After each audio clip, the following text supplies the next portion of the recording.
So magandang araw mga ka-guys, nandito ngayon sa Sampaloc, Manila kung saan nakikita si Juline Greaves.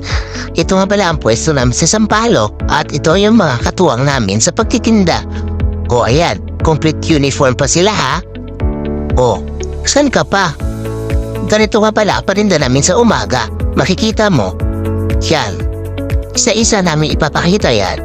Pero hindi na lahat ipapakita kasi masyadong siya marami. Ang palaya, ang pababa ng dugo. Masarap yan. And pa ang isang napakasarap sa baboy. Tinuguan, yan lang talagang alam ko. At syempre pinaka-paborito kong sa lahat. Sarap. Nakakagutom talaga at pusit. Yan. Ito nga pala lahat ng mga ulam namin paninda sa umaga. Pagdating naman sa hapon, ito ang paninda namin. Mga barbecue kung saan makikita nyo sa Sampaloc, Manila lang. Siyempre, isa-isahin natin makikita yan. Yan hotdog,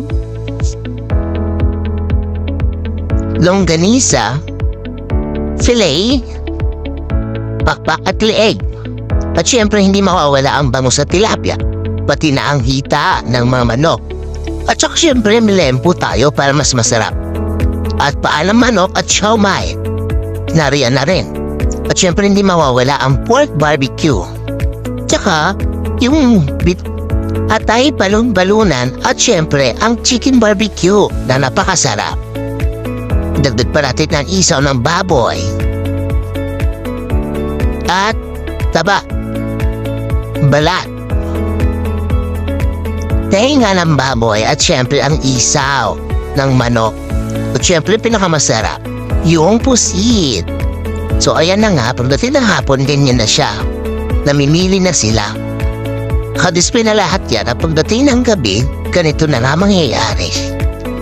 Kailangan prepare na tayo lahat kasi para na sila mga aswang na namimili sa amin. Napakaraming dudumog talaga.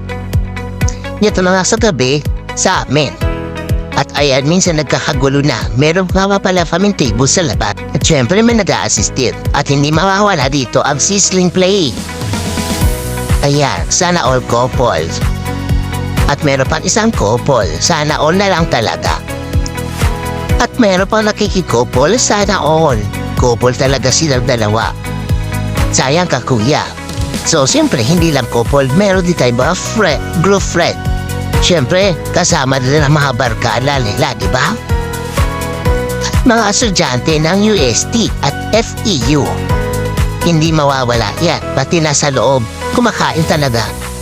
So napakarami nga sila, sa gabi nga na sila lumalabas, para sila mga aswang, nagkangkailan, dinudumog kami.